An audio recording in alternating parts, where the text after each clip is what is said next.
Rellenitos de plátano is a dish consisting of sweet mashed plantain that are stuffed with a mixture of refried beans, chocolate, and cinnamon. It's often shaped as an egg and then deep fried and then served with either powdered sugar on top or coated in granulated sugar.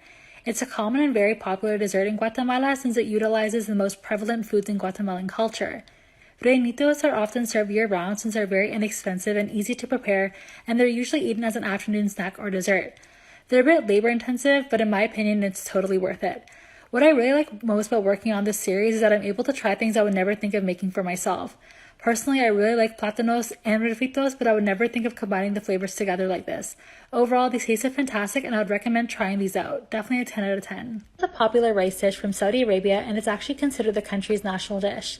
Most of the recipes I looked at use chicken, however, lamb or goat can also be used. Since this is a one-pot dish, it was actually very simple to make, and also when I was doing my research, I read that this rice is often served with a special hot sauce called shetta.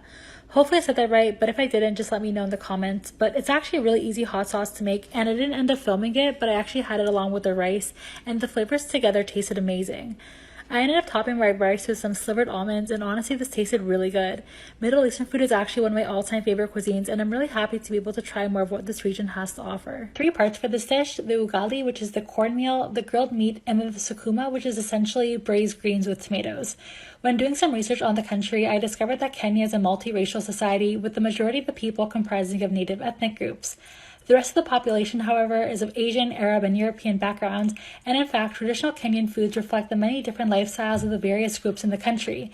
Overall, this is how I served my dish. It was really simple to make, and it was so fun getting to learn all about the country of Kenya, and this was so delicious. Most traditional dishes in Bulgaria, and what makes this unique is the use of Bulgarian yogurt, which has a different texture than most other yogurts, and you can easily find Bulgarian yogurt at most Eastern European grocery stores.